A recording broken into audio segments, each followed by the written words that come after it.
Hello बच्चों। आज हम एक इंटरेस्टिंग टॉपिक पर बातचीत करेंगे, that is centigrade versus celsius. जैसे फिजिक्स और केमिस्ट्री में हम सेल्सियस के बारे में सुनते ही हैं, कहीं ना कहीं हमने सेंटीग्रेड के बारे में भी सुना हुआ होता है। तो एक दिमाग में कन्फ्यूजन भी पैदा होता है, क्या ये सेंटीग्रेड और सेल्सियस सेम है, डिफरेंट हैं? अगर सेम है तो इनके दो अलग अलग नाम क्यों हैं, और डिफरेंट हैं तो इनमें डिफरेंस ऐसा है क्या है? जैसे मैं केल्विन और फ़ारेनहाइट की बातचीत करूं तो इनके बारे में हमें अच्छे से पता है, केल्विन बिल्कुल अलग पैरामीटर है, फ़ारेनहाइट एक हमारा अलग स्केल है, बट सेंटीग्रेड और सेल्सियस के बारे में हमारे पास प्रॉपर इन्फॉर्मेशन नहीं होती है। तो बच्चों, अगर मैं केमिस्ट्री की लैंग्वेज में या फिजिक्स की लैंग्वेज में बोलूँ, लेमन लैंग्वेज में हम बोल सकते हैं सेंटीग्रेड और सेल्सियस दोनों सेम है, लेकिन फिर भी हम सेल्सियस स्केल को ही यूज में लेते हैं। तो इनमें ऐसा क्या क्या हमारा डिफरेंस है? तो पहला एक फनी डिफरेंस अगर मैं आपको बताऊं, सेंटीग्रेड को हम स्मॉल सी से लिखते हैं जबकि सेल्सियस को हम कैपिटल सी से लिखते हैं।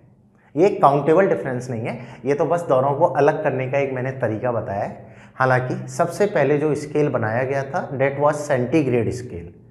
जब सेंटीग्रेड स्केल बनाया गया तो उसके लिए रेफरेंस पॉइंट लिए गए थे 0 डिग्री एंड 100 डिग्री। माना गया था 0 डिग्री पर वाटर फ्रीज होता है एंड 100 डिग्री सेल्सियस पे वाटर स्टीम में कन्वर्ट होता है, डेट मीन्स वाटर बॉयल होता है।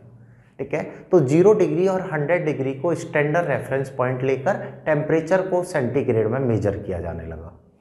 बट अगर इस बात को थोड़ा और एक्सप्लेन किया जाए तो ज़रूरी नहीं है कि वाटर 100 डिग्री सेल्सियस पर ही बॉयल हो।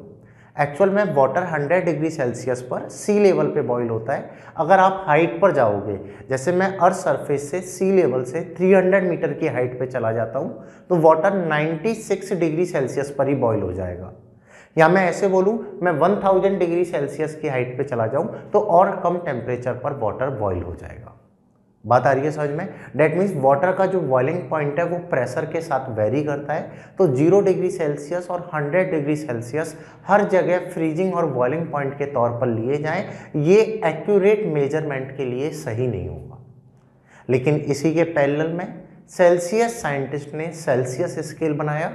उन्होंने जो स्टैंडर्ड रेफरेंस पॉइंट लिए वो यूज में लिया ट्रिपल पॉइंट ऑफ वाटर।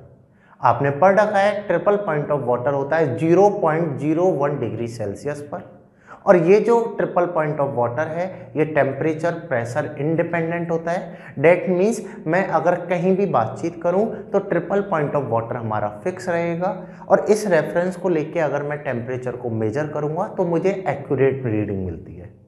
इसी कारण से 1948 में इंटरनेशनल सोसाइटी ने सेल्सियस को एक इंटरनेशनल मेजरमेंट कंसीडर किया रादर देन सेंटीग्रेड। इसलिए आज हम सारे जो मेजरमेंट की बातचीत करते हैं वो सेल्सियस में बातचीत करते हैं, ना कि सेंटीग्रेड में। तो आई थिंक ये नॉलेज आपके लिए यूजफुल होगी, और ऐसी और नॉलेज, ऐसे ही इंटरेस्टिंग फैक्ट की हम बातचीत करते रहेंगे। साथ में हम अपने नीट एग्जाम की प्रिपरेशन भी करते रहेंगे। तो बने रहिए, देखते रहिए, और डॉक्टर बनने का अपना सपना हम पूरा करके मानेंगे। So wish you all the best.